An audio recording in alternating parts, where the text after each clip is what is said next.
नमस्कार दोस्तों, स्वागत है आपकी अपनी प्रोग्रेसिव एजुकेशन चैनल पर। मैं पूनम यादव आज आपके लिए लेकर के आई हूँ सामान्य हिंदी की मॉक टेस्ट की 7वीं वीडियो। इसके पहले ही दोस्तों मैंने हिंदी की कई सारी वीडियो अपलोड कर दी है। यदि आप लोगों ने अभी तक मेरी उन वीडियो को नहीं देखा है तो आप उन्हें भी जाकर के जरूर देख लें। तो चलिए दोस्तों, बिना किसी देरी के करते हैं आज की इस वीडियो की शुरुआत। तो वीडियो को पूरा एंड तक देखिएगा। वीडियो अच्छे लगे तो लाइक शेयर सब्सक्राइब जरूर करिएगा। तो पहला क्वेश्चन आपकी स्क्रीन के सामने ये रहा। तो प्रश्न नंबर 1 हैगा, मैथिली भाषा की लिपि कौन सी है। तो दोस्तों मैथिली भाषा की जो लिपि है वो देवनागरी है, तो ऑप्शन बी हमारा करेक्ट हो जाएगा। क्वेश्चन नंबर 2 है, अमेंडमेंट के लिए उपयुक्त शब्द है। तो दोस्तों ये पारिभाषिक शब्दावली का ही क्वेश्चन हैगा और इसके क्वेश्चन जो है एग्जाम में कई बार पूछे जाते हैं। हमें एक इंग्लिश में जो है एक सेंटेंस दे देते हैं या कोई शब्द दे देते हैं जिसका हमसे क्या है हिंदी में पूछते हैं कि हिंदी में अर्थ क्या होगा। जैसे कि हमारे सामने यहाँ पर लिखा हुआ एक शब्द अमेंडमेंट, तो अमेंडमेंट को हिंदी में हम कहते हैं संशोधन, तो ऑप्शन सी हमारा करेक्ट हो जाएगा। कई बार आपने ये शब्द प्रयोग भी करते हैं और कई बार सुना भी होगा, जब किसी चीज में कोई संशोधन करते हैं तो हम उसको इंग्लिश में अमेंडमेंट कहते हैं। जैसे कि संविधान संशोधन, तो हम उसको इंग्लिश में कहते हैं कॉन्स्टिट्यूशन अमेंडमेंट। तो इसको जब भी कोई संशोधन करते हैं तो अमेंडमेंट बोलते हैं, तो इंग्लिश में कहते हैं अमेंडमेंट और हिंदी में कहते हैं संशोधन। तो इसका आंसर जो है संशोधन हो जाएगा। क्वेश्चन नंबर 3 है, माधुरी गुण प्राय किस रस में रहता है। तो दोस्तों माधुरी गुण जो होता है श्रृंगार रस में भी होता है, करुण रस में भी होता है और शांत रस में भी होता है। तो तीनों ही रसों में माधुरी गुण होता है, तो इसका जो आंसर होगा ऑप्शन डी करेक्ट हो जाएगा कि इन सभी में ही क्या है माधुरी गुण रहता है। क्वेश्चन नंबर 4 है, मृत्युंजय रचना के रचनाकार का नाम क्या है। तो मृत्युंजय रचनाकार का नाम है महाराय देवी प्रसाद, तो ऑप्शन सी हमारा यहाँ पर करेक्ट हो जाएगा। क्वेश्चन नंबर 5 पे, कृदंत प्रत्यय किन शब्दों के साथ जुड़ते हैं। तो कृदंत प्रत्यय जो होते हैं वो क्रिया के साथ जुड़ते हैं, तो ऑप्शन डी हमारा करेक्ट हो जाएगा। क्वेश्चन नंबर 6 है, आवली और आविल का अर्थ क्या है। तो दोस्तों आवली का जो अर्थ होता है वो पंक्ति होता है और आविल का जो अर्थ होता है वो गंदा होता है, तो हमारा जो आंसर होगा ऑप्शन डी करेक्ट हो जाएगा। क्वेश्चन नंबर 7 है, पंचतंत्र में पे कौन सा समाज है। तो दोस्तों पंचतंत्र में कौन सा समाज है। तो पंचतंत्र का यदि हम समाज विग्रह करेंगे तो इसका जो हम समाज विग्रह करेंगे तो आएगा 5 तंत्रों का समूह, 5 तंत्रों का समूह या समाहार। तो 5 तंत्रों का समूह, इसका हमने क्या करा है समाज विग्रह कर लिया है।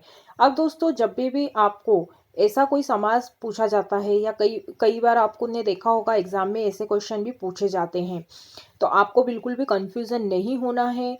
तो दोस्तों यदि पहला पद आपको कहीं संख्यावाचक दिखे, पहला पद यदि आपको कोई संख्यावाचक दिखता है और दूसरा पद यदि संज्ञा दिखती है, इसकी दोस्तों याद करने की ट्रिक बता रही हूँ, तो आप कभी भी नहीं भूलेंगे। यदि पहला पद संख्यावाचक हो और दूसरा पद संज्ञा हो तो ये वाला जो समास होगा कौन सा होगा, द्विगु समास होगा। तो ऑप्शन सी हमारा यहाँ पर करेक्ट हो जाएगा। अब दोस्तों जब हमने इसका समास विग्रह करा है तो यहाँ पर क्या आया है 5, और 5 क्या है एक संख्या है, तो 5 तंत्रों का समूह पंचतंत्र होता है, तो ऑप्शन सी हमारा करेक्ट हो जाएगा। और आपको ये याद रखना है, कभी भी आपको एग्जाम में ऐसे कई क्वेश्चन देखने को मिल जाए तो आप कभी भी नहीं भूलेंगे।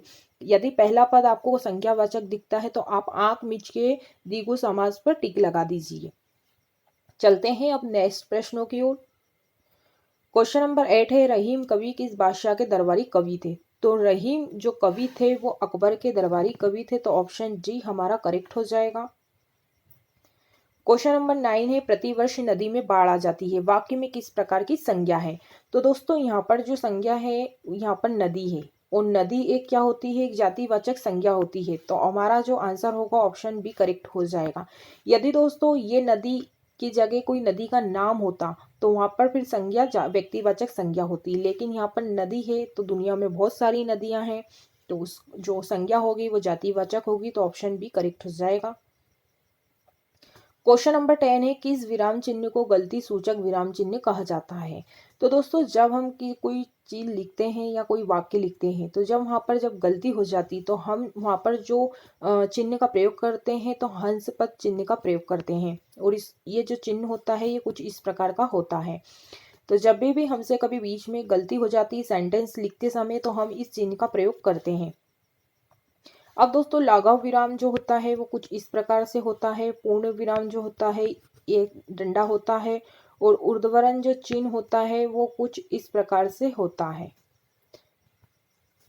तो ये क्या है, हमारा ऊर्ध्वरण चिन्ह होता है। चलते हैं अब नेक्स्ट प्रश्नों की ओर। तो हमारा जो आंसर होगा ऑप्शन क्या है, डी करेक्ट हो जाएगा। क्वेश्चन नंबर 11 है, भाग्यवती उपन्यास के लेखक हैं। तो भाग्यवती उपन्यास के जो लेखक है वो श्रद्धाराम फिलोरी हैं। तो ऑप्शन बी हमारा करेक्ट हो जाएगा। क्वेश्चन नंबर 12 है, औपचारिक पत्र किन्हें लिखे जाते हैं। तो औपचारिक पत्र जो दोस्तों होते हैं वो पदाधिकारी को भी लिखे जाते हैं, प्रधानाचार्य को भी लिखे जाते हैं, और संपादक को भी लिखे जाते हैं। तो तीनों ही को ही जो है औपचारिक पत्र लिखे जाते हैं। तो इसका भी आंसर क्या हो जाएगा, ये सभी ऑप्शन जी हमारा करेक्ट हो जाएगा।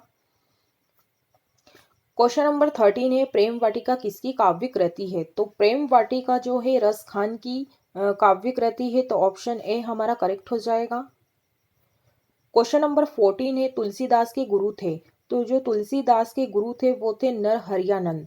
तो ऑप्शन सी हमारा करेक्ट हो जाएगा कि तुलसीदास के जो गुरु थे नरहरियानंद थे। क्वेश्चन नंबर 15 है, करपट का तद्भव रूप क्या है। तो करपट का जो तद्भव होगा वो कपड़ा होगा। तो ऑप्शन डी हमारा यहाँ पर करेक्ट हो जाएगा। क्वेश्चन नंबर 16 है, निम्नलिखित में से भाषा का मूल रूप कौन सा है। तो दोस्तों भाषा का जो मूल रूप होता है वो होता है मौखिक। तो ऑप्शन ए हमारा करेक्ट हो जाएगा। क्वेश्चन नंबर 17 है, व्यक्तिवाचक संज्ञा कौन सी है।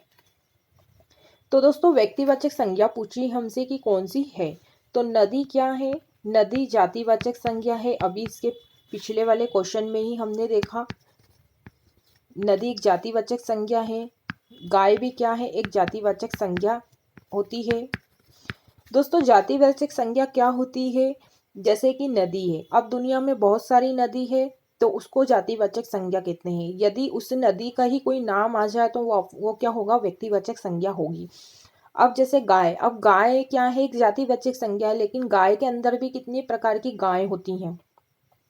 अब दोस्तों यहाँ पर है गंगा। तो गंगा एक नदी का नाम है। तो हमसे पूछा है व्यक्तिवाचक संज्ञा, तो यही क्या है, हमारा व्यक्तिवाचक संज्ञा होगा कि गंगा क्या है, एक व्यक्तिवाचक संज्ञा है। अब दोस्तों आम भी क्या है, आम भी एक जातिवाचक संज्ञा है, क्योंकि आम में भी बहुत सारे आम आते हैं, कमली आम और पता नहीं कौन कौन से आम आते हैं। तो ये क्या है, आम क्या है, एक जातिवाचक संज्ञा है, लेकिन इसके अंदर भी क्या है, बहुत सारे आमों आते हैं। तो हमारा जो आंसर होगा वो ऑप्शन सी करेक्ट हो जाएगा। क्वेश्चन नंबर 18 है, मतैक्य में कौन सी संधि है। तो दोस्तों मतैक्य में कौन सी संधि हमसे ये पूछा है। तो दोस्तों गुण संधि कब होगी, जब एक ही मात्रा होगी तो गुण संधि होगी। वृद्धि संधि क्या होगी, जब इस पे क्या है, मात्रा में वृद्धि हो जाए तो वृद्धि संधि होगी। जैसे यहाँ पर एक मात्रा है, यहाँ पर दो मात्रा है, तो यहाँ पर वृद्धि हो गई ना, तो ये क्या है, वृद्धि संधि है।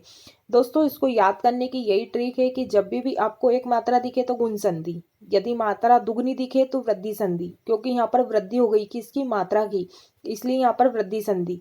दीर्घ संधि, यदि आपको बड़ा आ, बड़ी ई और बड़ा ऊ देखने को मिले तो वहां पर जो संधि होगी वो दीर्घ संधि होगी। तो यहाँ पर अभी कौन सी मात्रा दिख रही है आपको बीच में, अभी हमें यहाँ पर काई की मात्रा दिख रही है, आई की दिख रही। तो यहाँ पर क्या है, दो मात्रा है, यानी कि यहाँ पर जो संधि होगी यहाँ पर वृद्धि संधि हो जाएगी। तो ऑप्शन बी हमारा क्या है, यहाँ पर करेक्ट हो जाएगा। यदि एक मात्रा होती तो गुण संधि होती, यदि आ की मात्रा होती तो दीर्घ संधि होती। चलते हैं नेक्स्ट प्रश्नों की ओर। क्वेश्चन नंबर 19 है, संरचना की दृष्टि से वाक्य के कितने भेद होते हैं। तो दोस्तों संरचना की दृष्टि से वाक्य के जो भेद होते हैं वो तीन होते हैं। कौन कौन से होते हैं, पहला तो होता है रूढ़ शब्द, दूसरा होता है यौगिक शब्द, और तीसरा होता है हमारा योगरूढ़ शब्द।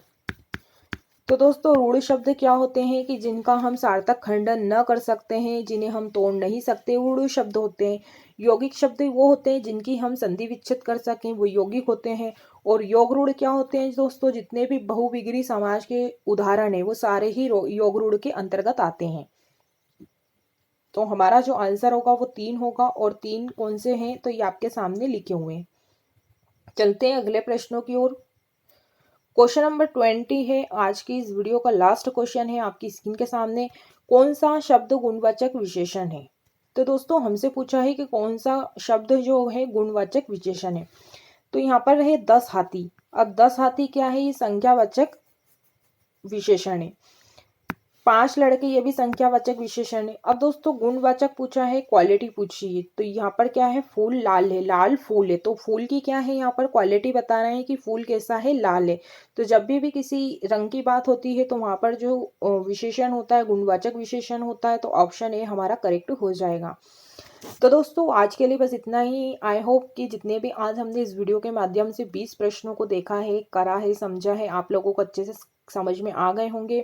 दोस्तों आप भी आपकी तरफ से जितना हो सके उतनी प्रैक्टिस करिएगा, ज़्यादा से ज़्यादा क्वेश्चनों को लगाइएगा।